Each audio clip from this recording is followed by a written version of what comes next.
5ஆம் number. So 5 அப்படின்னு சொன்னாலே எல்லாருக்கும் வந்து நெறைய விஷயங்கள் யோசிப்பாங்க. ஸோ ஐ மீன் எப்படி சொல்றதுன்னா, தெய்வீக ரீதியா ஸ்பிரிச்சுவல் சைடுமே 5க்கு அவ்வளோ முக்கியத்துவம் குடுப்பாங்க. ஸோ 5ஆம் நம்பர் பொறந்தவங்க எப்படி இருப்பாங்க? 5, அ 14, 23 இவங்கெல்லாம் 5க்குள்ள வருவாங்க. 5 அப்படின்னாவே நல்லா தெரிஞ்சுக்கங்க, ஒன்லி வந்து இன்டெலெக்சுவல் அதாவது புத்தி சம்பந்தமானவர்கள்னு அர்த்தம். புத்திக்காரகன்னு சொல்லுவாங்க. அவங்க மனம் கேட்டுலாம் வேலை பார்க்க மாட்டாங்க. புத்தி கேட்டு மட்டும் தான் வேலை பார்ப்பாங்க. அப்ப என்னன்னா, நல்லதா கெட்டதான்னு தான் பார்ப்பாங்க. ஓகேங்களா? அப்ப என்ன ஆகும்னா, அவங்களுடைய முழு வந்து எண்ணம் என்ன பண்ணும்னா, பணத்தின் மீது தீவிர மோகம் இருக்கும். ஓ! காசு தான் எல்லாம். பெனிஃபிட் ஆமா. காசு தான் எல்லாம். காசே கடவுள் அப்படின்னு சொல்ல முன்னாடி, அது அது அதுல தான் உங்களுக்கு வந்து தாட் அதிகமா இருக்கும்.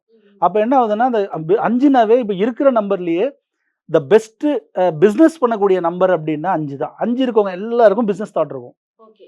ஆனா தாட் இருக்கும். அவங்களுக்கு தெரிஞ்சிருச்சு அவங்க ஆரம்பிச்சாங்கன்னா, அவங்க பிசினஸ் தவிர வேற எதுவும் பண்ண மாட்டாங்க. சரிங்களா? எங்க போனாலும் சரி, அவங்க என்ன மெயினா ஏதாவது ஒர்க் பண்ணிட்டு இருந்தாலும், அவங்க சைட்ல ஏதாவது ஒரு இதுல வந்து பிசினஸ் பண்ணிட்டு தான் இருப்பாங்க. அதேமாரி அவங்க வந்து பார்த்தீங்கன்னா, ஃபுல்லா ஃபினான்ஷியல் செக்மெண்ட்டுக்கான செக்டார் வந்து நெறைய இந்த ஃபினான்ஸ பத்தியே நெறைய திங்க் பண்ணிட்டே இருப்பாங்க. அதாவது என்னன்னா, எ எ எவ்வளோ முயன்றாலும் பணத்த சம்பாதிச்சுருவாங்க. ஏதாவது ஒரு வகையில அவங்க கையில பணம் வந்துட்டே இருக்கணும். இல்லன்னா, பணம் வந்துட்டே இருக்கணும். இல்லன்னா அவங்களுக்கு தூக்கம் வராது. இந்த 5 சரிங்களா? ஸோ அவங்க வந்து ஃபுல் அண்ட் ஃபுல் பிசினஸ் மைண்ட்ல இருக்கவங்க. எதிராளியுடைய மனத வந்து ஈஸியா வந்து எடை போடக்கூடிய நிபுணர்கள்னு சொல்லலாம். அதனால தான் வியாபார திறமை, வியாபார நுணுக்கம் அமைய பெற்றவர்னா, ஃபர்ஸ்ட் பிளேஸ் வந்து 5 தான். சரிங்களா? ஸோ அப்போ இவங்க இவங்க கால்குலேஷன் சொல்லுவோம் இல்லையா? அந்த மைண்ட் இவங்க யாரெல்லாம் பார்க்குறாங்களோ, அவங்க கிட்ட இருந்து நமக்கு ஏதாவது ஒரு நல்ல விஷயம் நடக்குமா? நமக்கு அவங்கனால ப ப பெனிஃபிட்டா? அப்படின்ற விஷயத்த யோசிக்கிறது எல்லாமே 5 தான். நீங்க யார் கூட வேணா பழகி பாருங்க. அந்த பெனிஃபிட் இருந்துச்சுன்னா, அவங்க வந்து உங்களுக்கு என்ன வேணா பண்ணுவாங்க. அவங்களுக்கு ஒரு ஒரு பர்ப்பஸ் முடியுது அப்படின்னா. இல்லன்னா அவங்க வந்து ஸ்கிப் பண்ணிடுவாங்க. ஏன்னா, மாறுதலை மனம் விரும்பக்கூடிய நபர் பார்த்தீங்கன்னா 5 தான். மைண்ட் வந்து அவங்களுக்கு வந்து மனம் வந்து மாறிட்டே இருக்கும். ஒரு ஒரு விஷயம் பண்ணுவாங்க.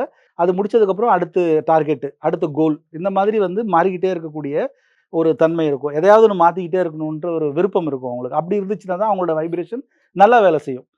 இல்ல அவங்க மாத்தல அப்படின்னா, அவங்க வந்து மைனஸ் ஆயிடுவாங்க. இதுதான் டிஃபரன்ஸ். இப்போ ஏழையா இருக்கவங்க, பணக்காரங்க இருப்பாங்க, மிடில் கிளாஸா இருக்காங்க. எல்லாத்துலயும் 5 இருக்கும் இல்லையா? ஆனா ஒரிஜினல் கெப்பாசிட்டி இதுதான். அத கரெக்ட்டா யூஸ் பண்ணவங்க டெவலப் ஆயிடலாம். அது யூஸ் பண்ணாதவங்க வந்து மைனஸ் ஆயிடுவாங்க. ஓகே.